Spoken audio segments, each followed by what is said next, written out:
Hey everybody, welcome back to War Budgies and welcome back to the Jericho Reach narrative campaign for Warcaster Neo-Mechanika. For our American viewers, we hope you guys enjoyed a great Independence Day weekend.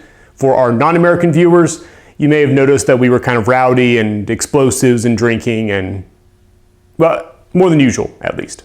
Just a quick note of something I talked about in the last Fallout video. The Fallout season is currently on episode 9, which is a nice stopping point.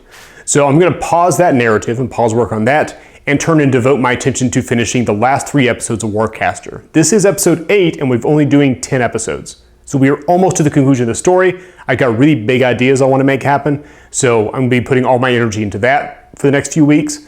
Episodes are going to be out as soon as I have them done, ready to go, they are launching. Which turns out to be great timing because on, I believe, July 13th is the current word, Privateer Press is going to be launching the 3rd Kickstarter for Warcaster. So a whole bunch of new stuff. We're introducing cadres. We're introducing guys riding dinosaurs. It's bonkers. So keep an eye out for that. More details as we hear more details. All that being said, thank you as always for watching and enjoy episode 8 of Jericho Reach.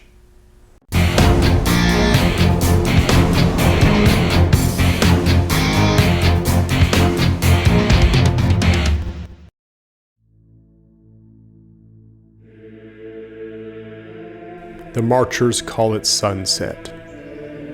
It is the answer to the question that has hounded us since we began hunting this Warcaster. Where, apart from a skyship itself, is a Warcaster able to store and weaponize Ark in such a way? We looked for hidden camps, for underground bunkers. We raided towns. But the truth is, the Warcaster never left the Sunrise when it crashed. Somehow he survived, he hid from us, and now he wages war on us from inside the wreckage.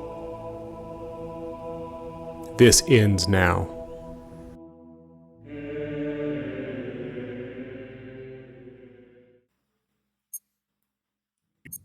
Paladin, you are cleared for action on the wreck of the Sunrise. Bring us the Marcher Warcaster. Void gates charging. Stand by. And welcome back to the Llaelese Sunrise. It is, they kind of let the place go since we last crashed the ship at the end of the 3-episode prologue, Battle for Jericho Reach. Much like that situation, we are going to be playing the Chaos Theory scenario. We've got 5 objectives here in the wreckage. We've got objectives 5 and objectives 4 there. Nothing happens with those, but here in the middle we've got objectives 1, 2, and 3. And at the end of each pulse round, we're going to roll a D3, and one of those objectives is going to go away. Otherwise, any unit may score, and the scoring is escalation. So at the end of pulse round 1, everything you hold is 1 point. Pulse round 2, 2 points, so on and so forth. For Taria's invasion team today, we have Paladin Commander, Paladin Weaver. We have Squad 1 with her Aegis, Squad 2 with her Squad 2-ness. And here we have a Firebrand. This is our Stabby Firebrand, Jack Hunter Cortex, Fusion Glaive, Harbinger Cannon, and Repulsor Shield. Representing Team #Heavy is our Morningstar. He's got the Defender Cortex, Starburst Missiles, and Null Cannon on the shoulder, Heavy Fusion Glaive, and Assault Shield on the sides. Meanwhile, the people charged with the enviable task of guarding this wreck. We've got a Ranger Fire team, another Ranger Fire team, Coalition Weaver, Hunter. We've got a Strike Raptor. This is our notorious guy from before. He's got double flamethrowers, double Talon rocket pods, and the Ace Cortex. Had to go look that up. That gives all his ranged weapons +2 range. On his far side there's the notorious Thresher. He's got the Ripper on the arm, battle rifle, and the Mark II Problem Solver, otherwise known as the Railgun. And our deployment probably surprises nobody. Both sides brought a leader and a heavy. So we got the Commander and the Morningstar over here, and the Coalition Weaver and the Strike Raptor over here. So we're gonna roll a dice, see who gets to go first and kick off this show, Sunset. And I forgot to mention, scoring is done at the end of the pulse round. So you kind of want to go second on this one. Whoever's holding the objective at the end of the pulse round will score the points. So to decide who goes first, we're going to roll one of our proprietary budgie die. If you're getting the VIG bag at Warfare Weekend, This year, you will get a handful of these for yourself. 4 up is going to be ISA, and it's going to be Marcher Worlds first.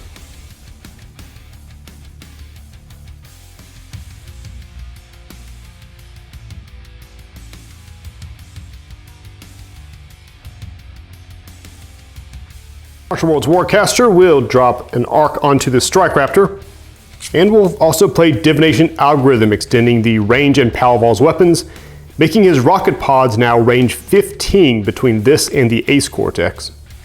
He's a natural choice to go first. He'll immediately spike to gain +3 speed and flight. We'll zip up to the top of this rock formation here, taking the high ground and holding objective 3.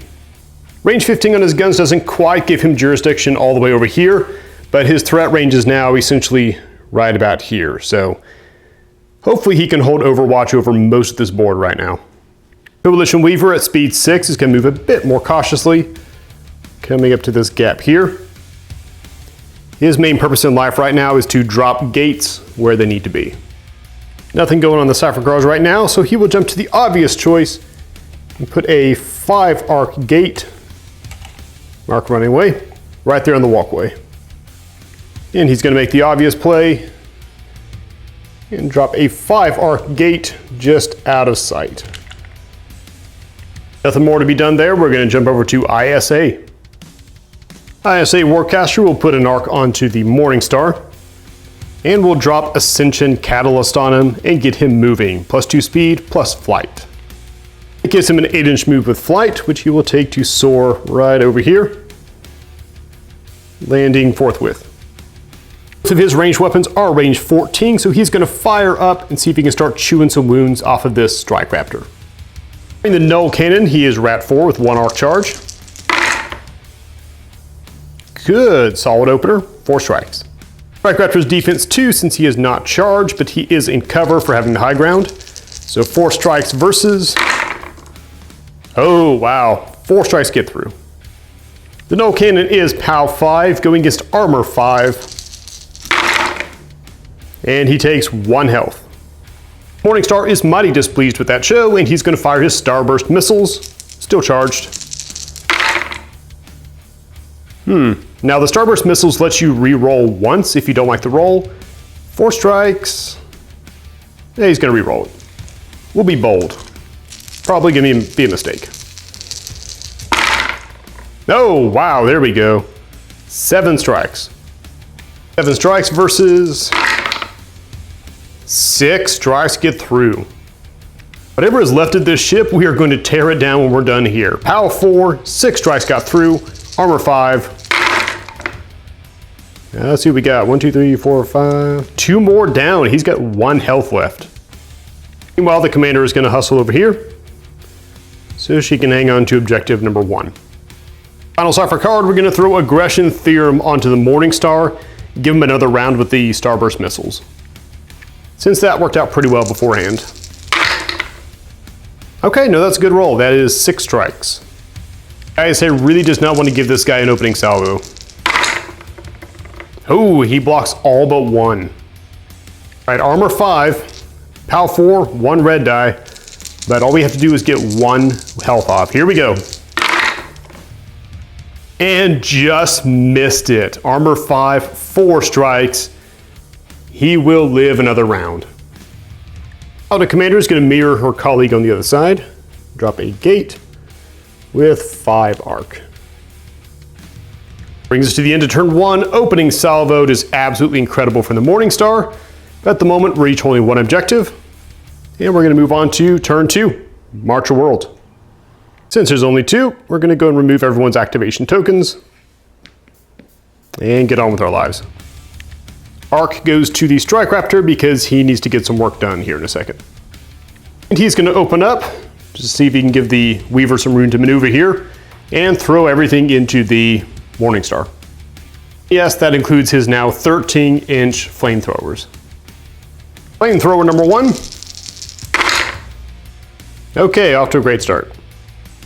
Defense 3 and does not have the high ground because the Strike Raptor does. And he blocks it. Throw number 2, we really want this guy to, be on fire. That'd be great.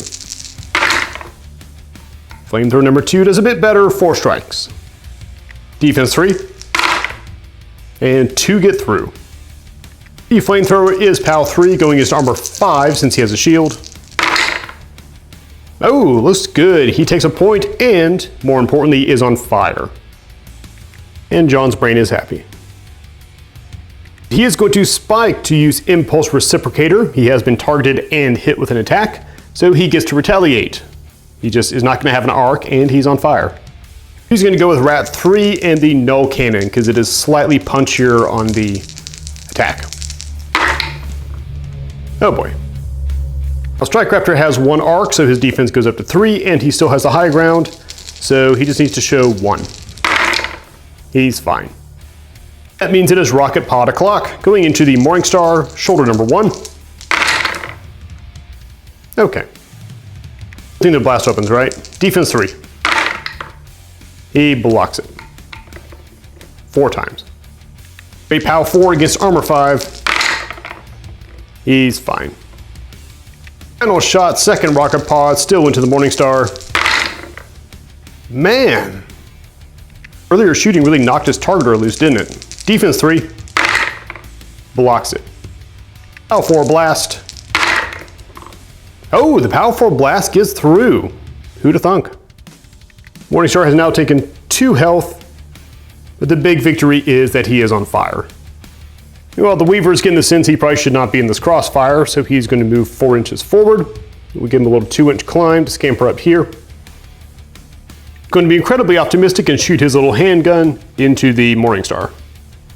At a 3. 2 strikes. Defense 3. Hey, 2 got through. It is mathematically possible if he rolls super strikes on all 5 of these die that he could drop the Morningstar outright, at which point I think the game ends and we concede the sunset. Here we go. 1, 2, 3, 4, no, didn't quite get a health. As his final maneuver, he's going to throw Paralytic Disruptor onto the Morningstar. So if it hits, then he'll suffer the lockdown effect, which may slow him down a bit. Because the wisdom with heavy seems to be just pile on debuffs until they go away. Focus 4, 1 arc in the tank. Ooh, good shot. That is 7 strikes. Defense 3. Okay, 5 strikes got through on a POW 4 hit.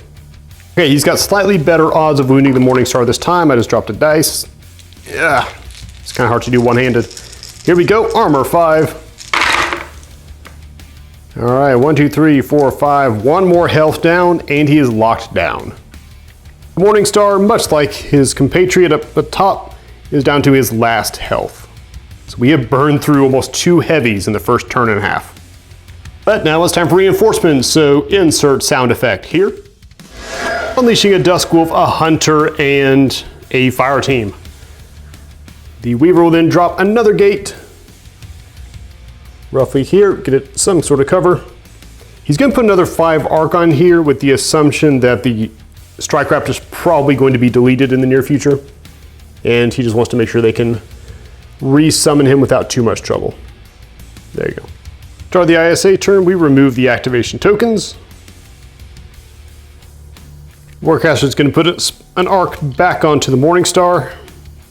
We still need to get some work out of this guy, and overcoming that fire effect might be difficult. We're actually going to lead off with the Paladin Commander, who will shuffle up a bit, staying within her 1 inch of the objective. Paladin Commander is actually going to swing around to the other side of the objective, basically staying just out of his range, but to where she can still use her pulse cannon to fire into this mosh pit. She is specifically shooting at the Coalition Weaver, Rat 4. 2 strikes. His defense 4 and has the high ground. Oh, just barely misses. He takes POW 3 blast against armor 3. She almost drops him anyways. So he takes 1 health and a very surprised look on his face. Morningstar is at -2 speed, so he's going to move 2 inches up here, 2 inches up onto the catwalk, and that's basically as far as he can go. He is just barely in range of the Dusk Wolf with his glaive. It is 2-inch range, so he will take a swing with that.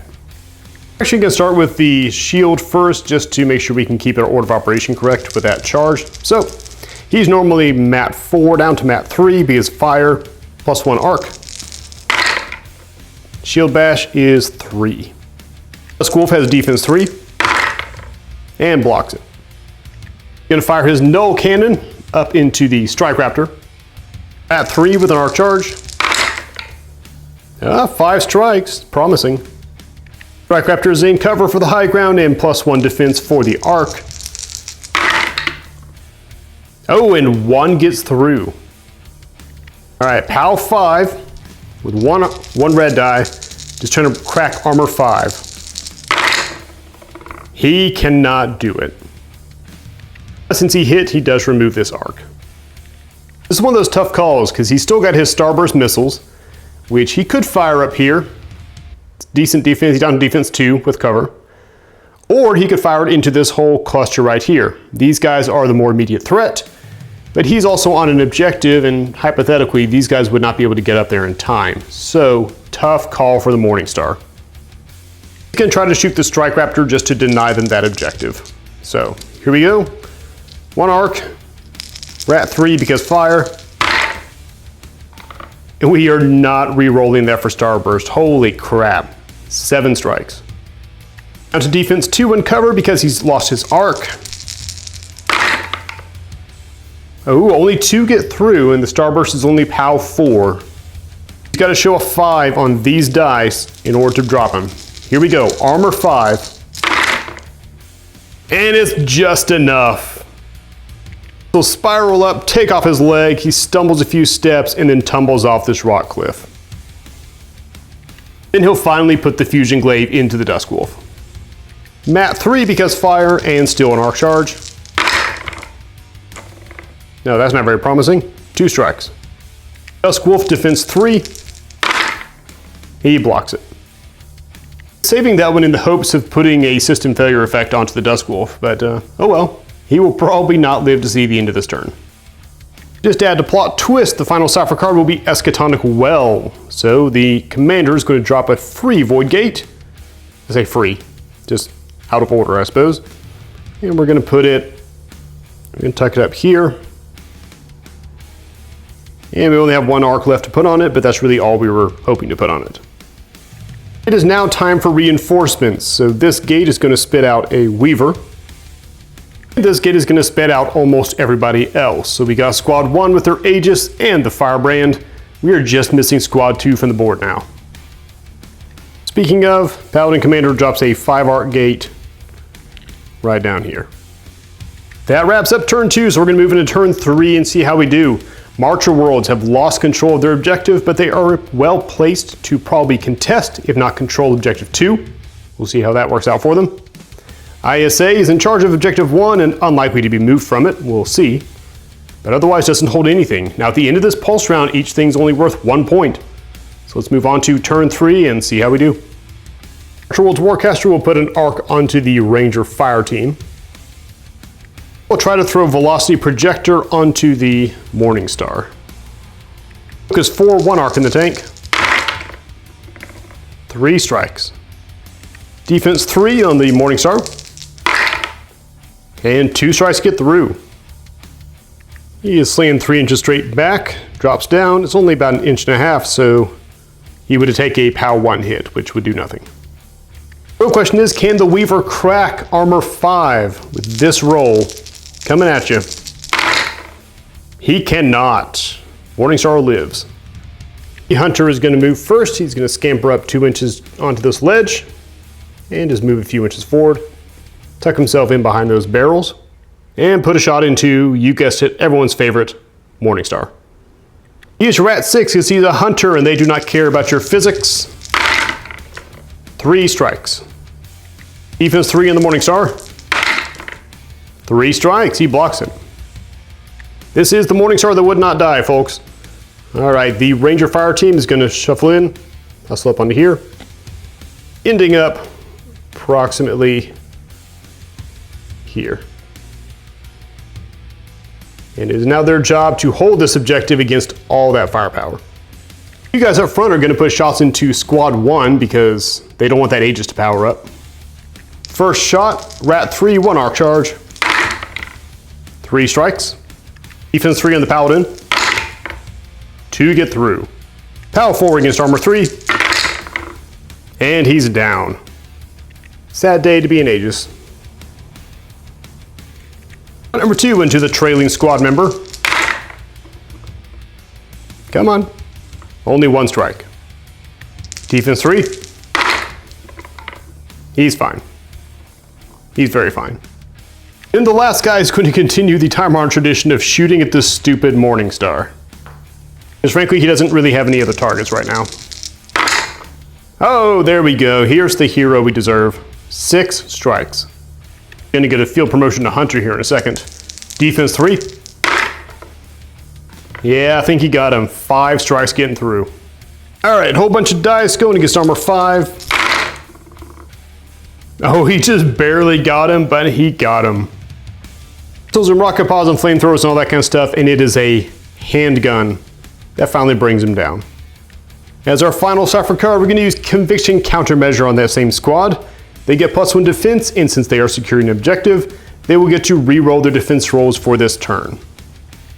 The 5 arc gate really just has the one customer, and you know exactly who it's going to be. As Big Chungus II steps onto the battlefield. Meanwhile, the Hunter drops a 4 arc gate. About as far down as he can manage. Unfortunately, he doesn't have cover, but honestly, people aren't really shooting at the gates right now anyways. I suppose it'll have high ground cover. 1 more.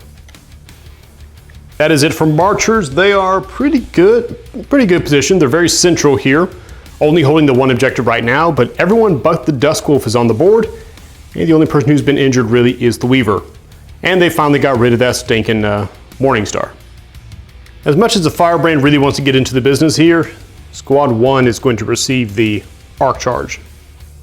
And since we expect that Strike Raptor to wander off pretty quickly, Firebrand will get to use Trauma Detonator. Gets to make an immediate melee attack. And, he gets an activation token. Doesn't matter much now, but it's a free attack. Firebrand is Mat 4. 3 strikes. Strike Raptor, defense 2. Only blocks 1. A POW 4 hit because that is the strength of the Warjack, +2 for getting through. Against armor 5. And does nothing. Well, it could have been cool. Battle Weaver is going to move first. He's going to come over here to the edge, hustle up onto here, and try to swing his Null Hammer into the Ranger. Mat 3. 1 strike. Defense 4 on the Hunter. He blocks it a bunch of times. Now it's time for the maybe real, possibly stars of the show. Squad was I'm gonna need both hands for this. Squad 1 has entered the building. They are charged, so they get to attack with both their bayonets and their rifles. We're gonna do the bayonet attacks first. See if we can clear out this first rank of guys. With the guy on the far left, Mat 3 with an arc charge. 3 strikes. The fire team is defense 4 because of conviction countermeasures, and they get to re-roll it. So 3 strikes versus. Okay, definitely re-rolling that one. There you go, blocked it. It's a handy little card. All right, next bayonet. 1 strike. I feel like we might not need to re-roll this one. It blocks it. 3rd bayonet. Wow. And for the defense roll, yeah. All right, so it's time to get shooty. First round of shooting. Okay, 3 strikes. Defense 4, re-rolling. Re-rolling. Yep, block that too. Assault rifle number 2. 3 strikes again. Defense. Re-roll. This is a really powerful card right now. Attack number 6 of 6 to see if they can do anything. They probably can't. Here we go. 3 strikes against. Re-roll. Yep, not a single attack got through. Bravo, Ranger Fire Team. Bravo. Final maneuver is he will throw instability equation into the hunter, I think. See if he can clean out some of the fire team, maybe. At least a hunter can't reroll his defense rolls. 1 arc in the tank, focus 4. Okay. Defense 4 on the hunter. He blocks it. A power 4 blast roll against armor 2. And he couldn't even get him with that one. Somewhat unsurprisingly, the Morning Star is going to appear from this gate. The Paladins are going to drop a gate here behind this guy. And we'll load it with, say, we'll do 4 arc. And that is the Pulse Round. So Pulse Round 1 concludes. ISA is in charge of Objective 1. Objective in the middle is contested between that guy and the other dudes. So no one's going to receive that. It is 1 point for ISA. Now we're going to roll to see which objective goes away. So it's going to be on a D3. And a 3 to 4 is going to get real awkward in that room. 2. That's bad news for the ISA. But this equipment turns out to sputter out and expire. And that objective is gone from the game now. Absolute cluster, as it always is with the Chaos Theory scenario. Big mess in the middle. People starting to spread out towards the other objectives. Otherwise, we're going to roll straight into Pulse Round 2. And see if the Martial Worlds can't defend their ship.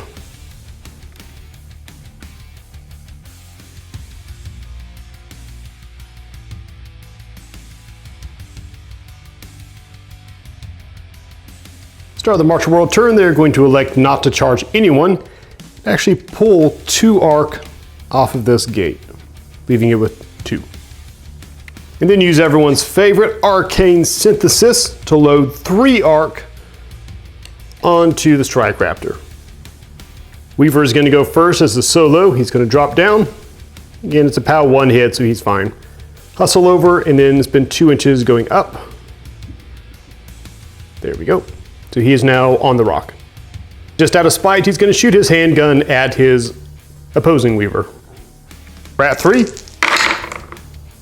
Okay. Strike Raptor, as you can imagine, is going next. He will lumber down here. Barricade this hallway, sitting comfortably on defense 5 now. And it's going to randomly pick targets to just rain absolute hellfire onto this batch. Putting a flamethrower into the firebrand because it's funny. And 5 strikes. You can spray a weapon that ignores his cover. And only 1 gets through. Armor 4, POW 3 with the red die. He's fine. It did hit, so he is on fire. With a 12-inch range on his flamers now, he is going to aim for this middle paladin.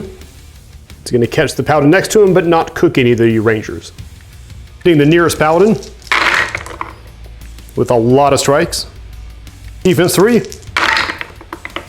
No, that's not good. POW 3, 5 successes. And paladin down. Never turn your back on a Strike Raptor. Going into the other paladin. Also good, 6 strikes. Still ignoring cover. Okay, 2 get through. Possibly survivable, going against armor 3. Oh no. He becomes charcoal. Actually getting a little bit greedy. Fire the first rocket pod into the Paladin Commander. Still at 3 arc. Plenty of strikes there. 2, 4, 5, 6, 10 strikes. These are the problems you have when you have a fully charged Strike Raptor. She blocks 4, 6 strikes get through. She has armor 4 against blast damage. I don't know if it's going to help her or not. It did not. The commander has left the building. He's killed off most of his targets, so the last rocket pod is going to go into the firebrand. Hashtag Strike Raptor problems. I've killed all my targets, and now I'm bored. Okay, 2, 4, 6, 7 strikes. Firebrand is going to get cover from the bridge. It's nowhere near enough. It is 5 successes. Rolling a bunch of dice. Armor 4. Okay, only takes 1 health. That surprises me. A job well done. He will go on to cooldown. Meanwhile, the Weaver is going to receive Cyclonic Vitalizer, so he can move up to 3 inches at the start of each of the Marcher turns. So basically they don't have to worry about it anymore. He'll just slowly climb this rock and get over to objective 3. Final batch of Rangers comes out and the entire Marcher World's force is now on the board. Fire team will drop a 2-arc gate here. Slightly back. That is more just to complicate the Firebrand being able to move on the platform than anything else. That's the show. Excellent turn for the Marchers. They've cleaned out most of Squad 1 and the Paladin Commander, and Firebrand is on fire. So good show overall. They're in control of Objective 4. As a reminder, Objective 4 and Objective 5 cannot go away, so those are stable objectives. Let's move on to ISA turn. ISA Warcaster is going to put an arc onto the Morningstar. I'd like to get some work out of the Firebrand before he goes, but as long as everyone's clustered up, we want to make use of some of those spooky weapons. The Weaver is actually going to throw Pyrokinetic Surge onto this far Ranger right here. 1 arc in the tank. Not bad, 5 strikes. Defense 3 because his crazy little cipher card is expired. Oh, 5 successes. It is technically possible to whiff this, but he does not. And this guy is going to go take a nap. Morningstar is going to lead off. He's going to be incredibly optimistic here, firing a Starburst missile into that fire team guy in the back. So optimistically, he's going to hit and then tag both the hunter and the other guy. He's got to hit him first, so 1 arc charge, rat 4. I don't think we're going to re-roll that one. 5 strikes is pretty good. 5 strikes is good, but he is shooting into the high ground. Wait for it. Oh, he makes it by 1. Pal 4 hit against armor 3. And man down. Neat little chamber suddenly fills with fire. Pal 4 hit against the other Ranger. He's down 2. And Pal 4 hit against the Hunter. Get a clean sweep here. And he's down. Inside of this room now looks like the contents of a blender. You are welcome for that mental picture. He still has weapons to go, so we're going to put a shield bash into one of these 2 guys up here on the front. Mat 4 with an arc charge. 3 strikes. Defense 3. 2 get through.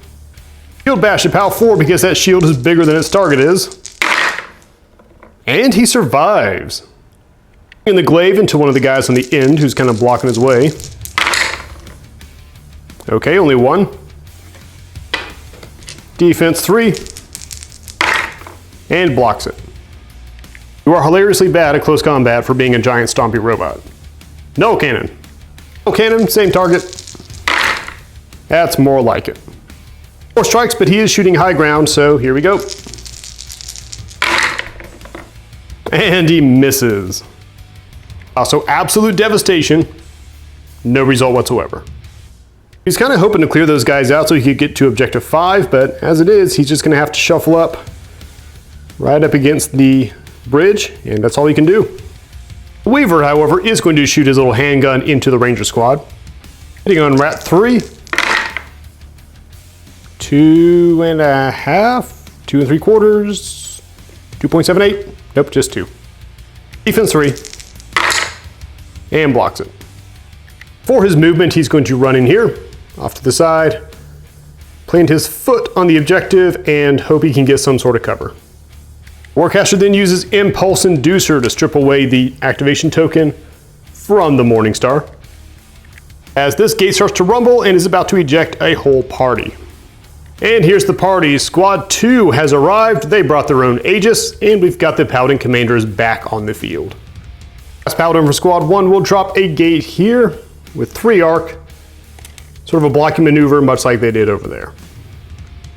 And that is the end of turn 1. So at the end of turn 1, Marchers control objective 4, and they are likely to hold it for quite some time. We got objective 2 here in the center. ISA hold that by a hair, but they did just bring in a bunch of reinforcements. We got forces down here by objective 5. Morningstar, really awesome, and then completely lackluster. Firebrand is on fire. These have been your news highlights. Moving into turn 2. Start of the Marcher's Warcaster's turn. Thanks to Cyclonic Vitalizer. He moves 3 inches, so we'll put him up here on top of the rock. Arc charge is going to go to the Dusk Wolf. And we're going to cast Null Collider on the Paladin Commander. Just try to get a free little POW 3 shot in there. Focus 4, 1 Arc in the tank. Not bad. Defense 3 on the Commander. And 1 gets through. Trying to break armor 3. And she takes 1 damage. Not a bad opener. So the Ranger Fire team here, they could do probably some damage to this guy. But right now, them blocking the way to objective 5 is pretty useful. So what they're going to do instead is actually lob some null detonator grenades at the arc gate. These deal no damage if they hit, but they do drop 1 arc. So first one going in. 2 strikes. Defense 3 on the gate. All right, drops 1 arc already. Shot number 2. 3 strikes. And defense 3. That's another arc down. I hand it to them. Rangers are pretty good at getting rid of gates. Last shot. Okay. 1 strike and defense 3. Of course, now that I say that, the last one's going to miss. But still, they brought that gate down to 1 arc, which means it's going to be hard. I would say it's going to be hard pressed to get anything out of there later. And then we're going to double back into here just to cover objective 5.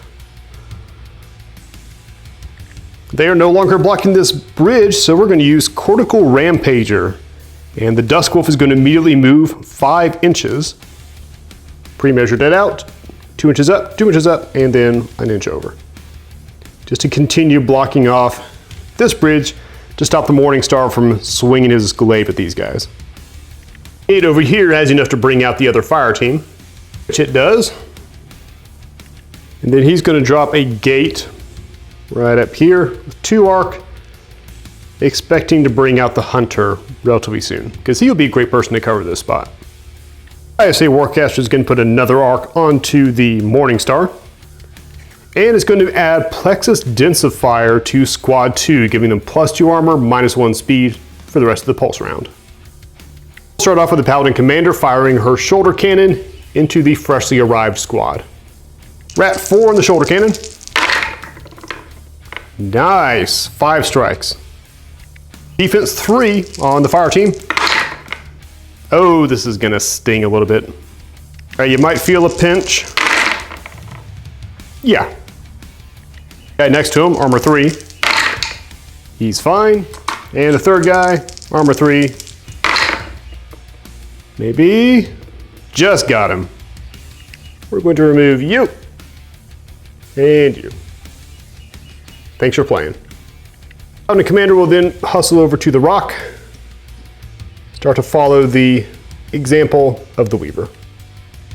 Morningstar is going to go next. He's going to lay into the Dusk Wolf first with his shield bash. Bashing the thing in the face. Yeah, pretty good bashing. 5 strikes. Dusk Wolf is defense 3. And 3 get through. It is a POW 4 shield trying to break armor 4. Here we go. Okay, he takes 1 of his 3 health.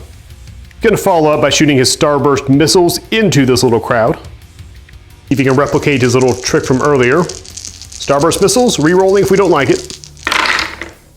Oh, I think we like it. 1, 2, 3, 4, 5, 6, 7. We definitely like it. You get cover for being in the high ground. And block 4, 3 of them get through. POW 4, armor 3. That is 1 down. Contestant number 2. Also down. And contestant number 3, can we do a clean sweep? Not quite. Got a running theme with these fire teams so far. 1 survivor. He's gonna try to finish him off with the old null cannon. Shoot the null cannon. Very nice roll. Our team in cover. 2, 3, 4, 5. 2, 3, 4. I can do math. 1 gets through. POW 5, that'll probably do it. That does it. Morningstar reminds us all why he is a DC 5. He still does not have room to move up onto the bridge thanks to the Dusk Wolf, so that closes out his turn. Final cipher card is going to be Dominion Imperative. So each friendly solo moves up to 2 inches. Weaver kind of likes where he's at, but he's going to tuck into this corner a bit, stay out of the squad's way while maintaining cover. While the Paladin Commander uses it to scale the rock and come within just an inch of the objective. We only have the 1 arc left in the Void Gate, but that doesn't really matter because, honestly, everyone's on the board except for the 2 guys out of Squad 1. ISA is actually not going to put a gate down because they want to preserve the remaining arc. They've got a gamble next turn that hopefully will pay off. Start turn 3, the Marcher, he gets to move his 3 inches thanks to the Cyclonic, whatever it's called. He's going to back up a few steps, not being a fan of having the commander here. Archer Warcaster is going to put a second arc onto the Dusk Wolf because he's kind of the guy with all their hopes right now. Honestly, the Marchers are in a pretty good spot because there's no way this guy's moving, so they've pretty much got objective 4. They may or may not have objective 3, we'll see how that goes. Both of them have activation tokens, interestingly enough. They probably don't have objective 2, that's more or less a lost cause. But 5 is another question mark, so the Dusk Wolf needs to do some hurt and get in position there. So his first order of business is going to be to do the Stomp Stomp, take a position here. Here we go. Try not to drop anything. For his first shot, he's going to put his battle rifle into the Aegis. Rat 4, 2 arc. Good shot. 1, 2, 3, 4, 5 strikes. No high ground here, so Aegis just gets defense 3. And 3 get through. On POW 4, against armor 3, he's down. It's rough being an Aegis. Probably wouldn't be as rough if I ever actually spent the economy to turn the generator on. That's not the point. We're gonna take the Mark II Problem Solver, the good old rail rifle, and that's gonna go into the Weaver. Rat 4, 2 arc. Very nice. 2, 4, 6, 7 strikes. Defense 3. Okay, 5 get through. 5 power die, POW 5, and we only need to show 6 in order to drop him. He is dropped. In a gratuitous display that I have to imagine puts another hole in that wall. And then finally the Ripper is going to go into the Morning Star. We're saving this one for last because the Morning Star might retaliate. Bringing the Ripper on mat 4. Come on. 1, 2, 3, 4, 5, 6. Defense 3, he could block it. It has happened. But not today. 4 get through. Going against armor 4. Oh, wow. 1, 2, 2 health. Who would have thought that a chainsaw would work against a machine the size of a fat bison? Go figure. But he's going to spike once, as you can imagine, and retaliate. 1 arc, mat 4, swinging with the Fusion Glaive. Okay, 2. Defense 3 on the Dusk Wolf. Oh, it gets through. It's POW 6 against armor 4. Beautiful, 1 more hit. He's also going to spike to inflict the system failure effect. So on a 4 up, it's going to be ranged weapons. It's the melee weapon, which to be honest, the Ripper is pretty scary. Finally, the Marshals are going to use displacement index on what's left of the squad. We've been 3 inches in. Honestly, probably not going to do much, but it forces the ISA to deal with them now, because now the Marshals control 3 objectives and contest a 4th. So let's go into ISA turn 3 and see what they can salvage. We could actually do things in order and spawn out the gate first. Archers are not going to drop a gate just yet because they only have 1 arc in the tank and there's not much point to dropping a 1 arc gate at this point. Now the turn we're going to charge squad 2, which means you know it, something's going down. Hang on to the cipher cards, we actually have some really good ones, but most of the ones we have apply to squads. And right now squad 2 is under Plexus Densifier, and there's no reason to put something on squad 1 because they're not going this turn. Squad 2 moves in and establishes a sound kill circle around the objective, also coincidentally named 2. Rearrange that just a bit to help with what's going on. We're going to do bayonets first into the survivor. 1 arc charge, mat 3. 2 strikes. Defense 3 on the ranger. 2 strikes. How dare you defy squad 2? 2nd bayonet. 3 strikes. Defense 3. He blocks it. Third guy is not in bayonet range, so first assault rifle. I'm getting kind of a deja vu off this. First assault rifle. 3 strikes. Defense 3. There we go. 1 gets through. Out 4 against armor 3. There he goes. Unfortunately, wasted both of the bayonet rounds. One of those was supposed to drop him. The second assault rifle is going to reach up here and try really optimistically to knock down this Weaver. And really optimistically, because if they can manage that, then the ISA will hold that objective. Here we go. Or, you know, they could not put any bullets in their gun. Final shot, same target.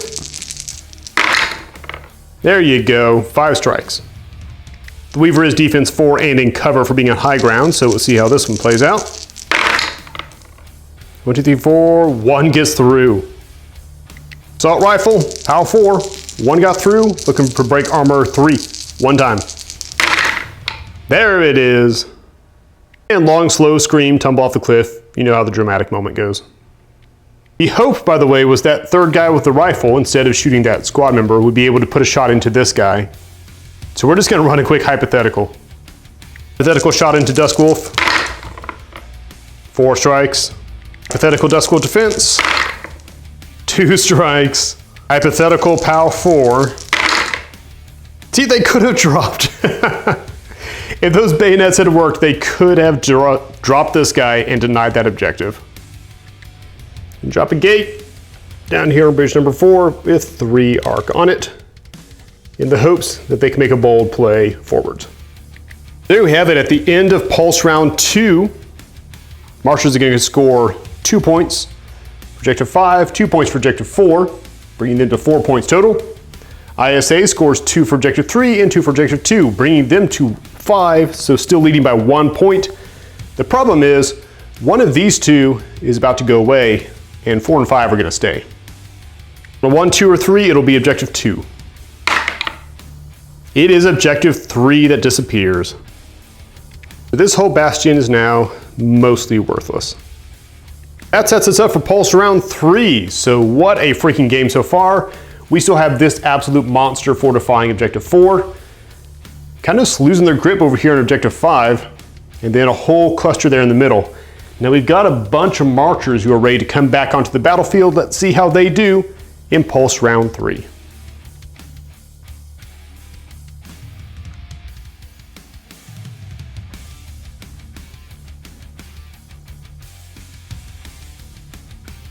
All right, so a couple of chores to take care of before we get started. We got to resolve fire on the Firebrand, and we need to resolve the system failure effect on the Duskwolf.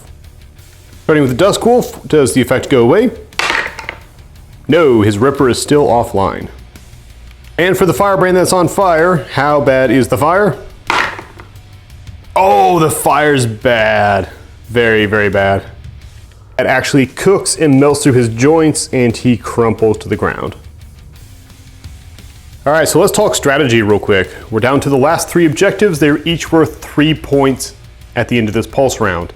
Now the ISA is up 1 point, so the ISA's goal is going to be to tie the game at least. Marchers, they really need to hold 2 of these 3, or they could hold 1 and deny 2 others, but I'm thinking they're probably going to need to hold 2. They do have arc economy problems, because Strike Raptor doing a great job of taking up 3 arc there, and the Duskwolf has 2 here.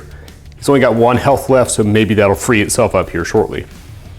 We've only got 1 arc gate out, so the ISA needs to bring in some reinforcements, and currently the only one who can actually summon gates is going to be the Hunter. So he's going to have to do some Hunter shenanigans, as they are good at, and we'll see how we do, rolling into turn 1. Marcher World's Warcaster is going to pull the arc off this gate at start, collapsing it. So the Marcher World's Warcaster will use Grimian Tormentor on the Duskwolf. If an enemy Warjack ends its activation within 2 inches, they suffer the system failure continuous effect. So the hope is that if the Morningstar doesn't kill him outright, that the Morningstar will start to shut down just from being in the area. And he's going to go ahead and put a shot into the Paladin Commander. At 6 because Hunter, and good shooting with 6 strikes. Defense 3 on the Commander, and 3 get through. Just need to show 3 strikes on all these dice, and we get it. So The Paladin Commander goes down. Hunter will take his Hunter move 3 inches forward to occupy her spot. I actually thought about just having him drop off the edge there, but he's armor 2, and it's a POW hit for every inch you fall, so let's not do that. He's going to spend 2 inches to climb down, 2 inches to climb down, and then we'll measure out 3 inches forward along this line, ending up with him about there. As you can imagine, the Dusk Wolf is going to go next, because if he can take off the last 2 health from that Morning Star, he will be feeling a lot better about his situation. The only downside is he has no Ripper, so it's going to be 2 shots into the Morning Star, who has cover, but thankfully does not have any arc to spike to use his little retribution thing. Shooting with the battle rifle. Not bad, 6 strikes. Morning Star in cover. Box 3, 3 get through. Trying to break armor 5 on the Morning Star. Armor 5 broken, takes 1 health. Alright, so all the hopes and dreams for objective 5 rest on a single shot from the rail rifle. Trying to get that last 1 health off. Arc 2 problem solver, charging up. Maybe 5 strikes. Can the Morning Star save it? 5 strikes versus... Oh, 1 gets through. So it's a POW 5 weapon trying to break armor 5, but we are going to spike to break his armor down to 4. So we're looking to show 4 strikes on this many dice. Here we go. For the Morning Star kill. Oh! I don't even have a follow-up for that one. That's just heartbreaking. If only the freaking Ripper was back online. You know, the Hunter is going to drop gate here. Put all 3 arc from the well into it. And hope for the best. That is March Your World's ploy. It almost worked. If that Morning Star had fallen down, I would be feeling a lot better about the Marcher's odds of holding this.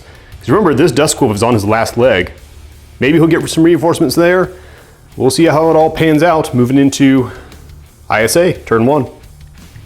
Start of the ISA turn, they're putting a charge onto the Morning Star. And we'll put Metamorphosis. We're putting Metamorphosis onto Squad 2, giving him +2 Rat, Mat, and Defense. As you can imagine, the Morning Star is going to go. Starting with a Shield Bash into the Dusk Wolf. Beautiful shot, 5 strikes. Dusk Wolf Defense 3. Oh, that's a bad news. Break armor 4. And there he goes. Shield Bash his kneecap out and he drops. Heavy Glaive now is going to go into the gate. Swinging at the gate. 3 strikes. Gate Defense 3. Oh, nothing. POW 6, 3 red dice, trying to break armor 5. Trying to shuffle dice in one hand. All right, cleans off 1 arc. Gates are shockingly resilient. Goes down to 2 arc. He's going to shoot it with the null cannon because he really does not want to see that Dusk Wolf reappear. Oh, null cannon, good shot. 2, 4, 5, 6, 7. Gate defense with cover for being on the high ground. Blocks 4. No, 3. 4 get through. I'm so good at math. All right, null cannon has hit, so that removes 1 more. Now let's see if the null cannon itself can break the last one. Break armor 5 with this handful of dice. Shuffle, shuffle, shuffle. There it goes. And the null cannon punches the last bit of arc away and the gate dissolves. Really good news for the Morning Star because now he can walk up at the end of his turn, but first, he and some Starburst missiles have a date with this Ranger, Hunter. Starburst missiles, remember we can re-roll. He's charged, so we can re-roll if we want. Yeah, we're gonna re-roll that. That was 3 strikes. Okay, marginal improvement, 4 strikes. Ranger in cover. He blocks it, so he's just gonna take the blast. I say he's just gonna take the blast, but blast damage is a pretty reliable way to get rid of hunters. Armor 2. No, he's alive. An absolute lad. That actually puts the fate of this game back into question, because he's gonna finish his turn, moving up and moving in to hold that objective. But just like the Dusk Wolf, he's only got the 1 health left. So we'll see how this goes. Gate over here is going to spit out a Paladin Commander and dissolve. And one of the 2 arc from this one is going to go to spitting out a Weaver. ISA is feeling pretty good about their position, and rightfully so. There are now no Marcher gates on the board, which in Pulse Round 3 is kind of a problem. So big things to look out for. If the Hunter gets lucky, he can knock out this guy. Strike Raptor still has an activation to go. The problem is the Hunter already has an activation token, so we'll see what comes out of that. Strike Raptor could seriously lay down some hurt and cause some problems, and as we all know, the Hunters can be wherever they want, whenever they want. So we'll see what happens moving into next turn. Hunter is going to get an Arc Charge since the Strike Raptor is full. Alright, for activations, we don't have a means to reactivate the Hunter right now, which is a huge bummer. What we do have, however, is fully charged Strike Raptor, who's basically going to have to be the Marcher's hero right now. And honestly, he has the firepower for it if everything works. So his plan is going to be to shuffle forward a little bit. He's got some movement shenanigans, but we need him to hold Objective 4 still. So he is going to stay on Objective 4 and draw a nifty line of sight to basically everybody in this compound. Alright, so with the Ace Cortex, both his flamethrowers are now 12 inches, and his rocket pods are 14 inches. What that means is his flamethrowers can reach all the way as far as a Paladin Commander. His rocket pods can reach all the way as far as this guy. So the only model on the board he can't actually reach because of line of sight is the 1 Lone Ranger from Squad 1. So his first flamethrower shot is going to be directed at the Weaver, and is going to cross the Weaver, 2 Rangers, and the gate. Against the gate, 4 strikes. Spray weapon, so no one's getting cover anywhere. Alright, the gate blocks it. The gate was a really huge priority in the first place. Going against the Weaver next. Yeah, it's better. 5 strikes. Weaver defense 3. 2 get through. After armor 3 on the Weaver. And Weaver's down. No. A little ahead of myself there. Weaver's down to 1, but is on fire. Now the fire is going to be important for this part because we've sort of been doing it in any order so far in this battle report because it doesn't matter. No one's been on the objectives. But fire is resolved before we score. So if he sets a bunch of dudes on fire and then they cook off before we score the objective, then that could drop Objective 2. And the first Ranger behind him. Dropped a dice. 7 strikes. Not allowed cover from a spray weapon, but they do have the tactilic whatever metamorphosis, giving him +2 defense. And 5 still get through. Armor 3. Armor 3 broken. You can just show yourself to the exit. Hitting the final guy. Only 3 strikes. Defense boosted with metamorphosis. He's fine. Got covered in flame and his buddy cooked. He's probably not fine. Our second flamethrower shot, it's going to be a lot of rolls here. I'm going to try to get you guys sort of a top-down view. It's going to be aimed at the Paladin Commander, 12 inches. It's going to pass through the gate, the Weaver, the guy in the middle this time, and then the Paladin Commander. Against the gate. Beautiful. 1, 2, 3, 4, 5, 6. He's defense 3. Only blocks 3. Crack armor 5. Armor 5 cracked, and I suppose the gate is technically on fire. On fire and down to its last arc. When against the Weaver, 4 strikes. Defense 3. Hey, only 1 gets through. Trying to break armor 3. It's enough. Weaver down. And the Paladin in the middle of the room. 3 strikes. Defense 5 thanks to metamorphosis. Okay, 1 gets through. Trying to break armor 3. He does. Just by a hair. Another 1 down. Finally, the Paladin Commander. 3 strikes. Defense 3. And 1 gets through. 1 gets her armor 3. She's fine. All that was after just 2 flamethrowers. Weaver's gone, 2 of the Paladins are gone. We still have a representative from Squad 2 and Squad 1 in the room. Paladin's still kicking. Morningstar is still here. But that was a huge hit to the ISA lines, and we still have 2 rocket pods to go. The first one is going to go all the way down here into the Morning Star to try to finish him off, free up this objective.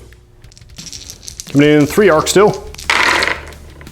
Fantastic. 6 no cover because he's standing on the walkway. Oh wow, 5 get through.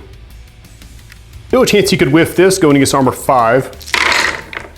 He did not whiff it. Big crack of thunder, Morning Star tumbles off the walkway. The only advantage is he's too far from the Paladin Commander for a collateral shot.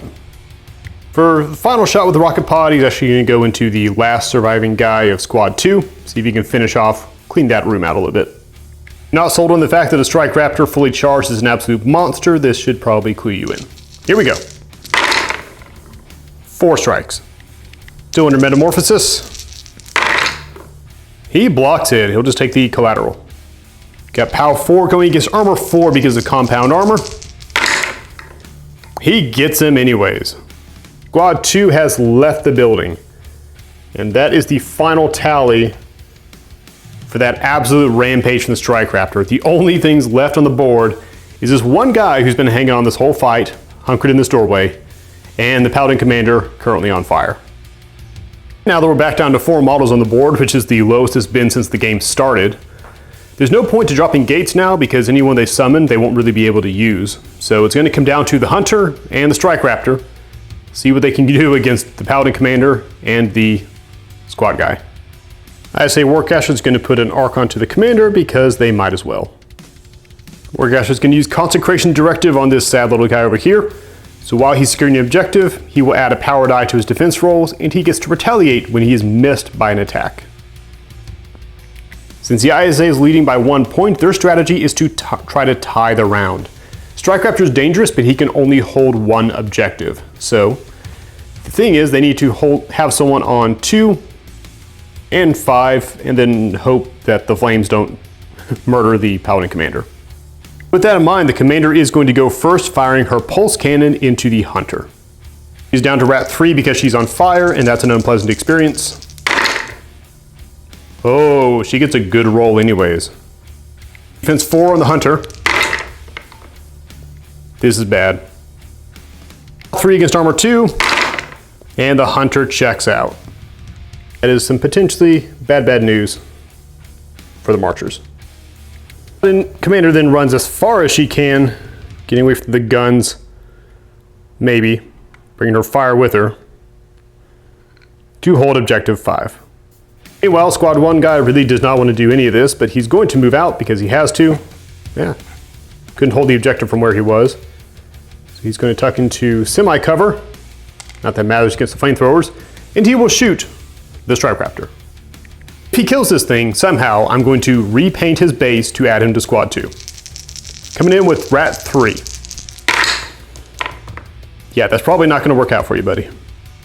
Defense 5 of the Strike Raptor because he has 3 arc. He blocks all of it easily. Really not much help we can get out of the Cypher cards, and frankly, there's nothing to be done with the gates right now, so we're going to move into turn 3, the final round, and it's all going to come down to the dice, folks. Start of the Marcher's turn, he drops the activation token because, well, he's the only one. He's going to spike once to gain flight and 3 inches of movement, landing right here on objective 2. So from this position, he is going to try to clear the board. So it's going to be Flamethrower into Ranger. 4, 2 arc. Excellent, 4 strikes. Outing gets a power die because of the Consecration Directive. He blocks it, which means he will get to retaliate. Shooting his assault rifle at literally right up his nose. 2 strikes. Defense 5. He blocks it. That's what we call an unexpected result. So we're going to turn, stare him down, and try it again. Secret to the strategy is the Strike Raptor has to kill both individuals because he can't tie the game and still win. So he needs to get her off objective 5, and he needs to hold objective 2. Flamethrower number 2 coming in. Maybe. Only 4 strikes. Paladin defense. Okay, 2 get through. Against armor 3, he drops him. That ties up the objective scoring. And we got 2 rocket pods and maybe some fire to deal with the commander. Here we go, rocket pod number 1. That is a good opening. 1, 2, 3, 4, 5, 6, 7 strikes. Out in commander in cover. Oh, this might be it, folks. 4 get through. Break armor 4. If you can break it, this is the win. There it is. Commander goes down. And this section of the ship will belong to the Marchers, more specifically to the Strike Raptor.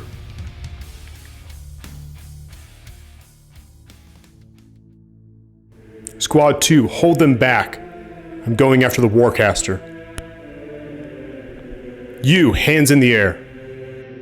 Peace, Paladin. Do not damage the wreck. The Warcaster. He's still alive. He is. The fall from the sky nearly killed him. But he endures. How?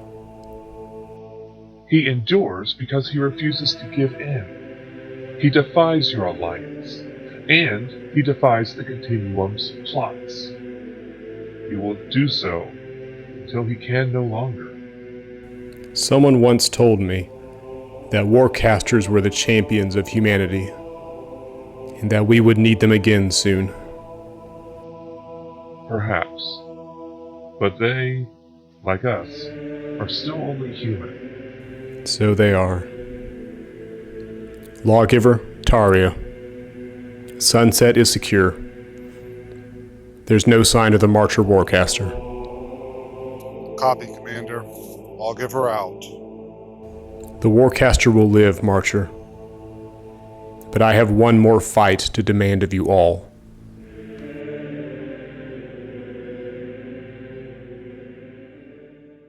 So as always, thank you guys very much for watching. You can look forward to episodes 9 and 10 coming out as soon as I have finished production and editing on them. Should be relatively soon. Keep an eye out, and thanks for watching.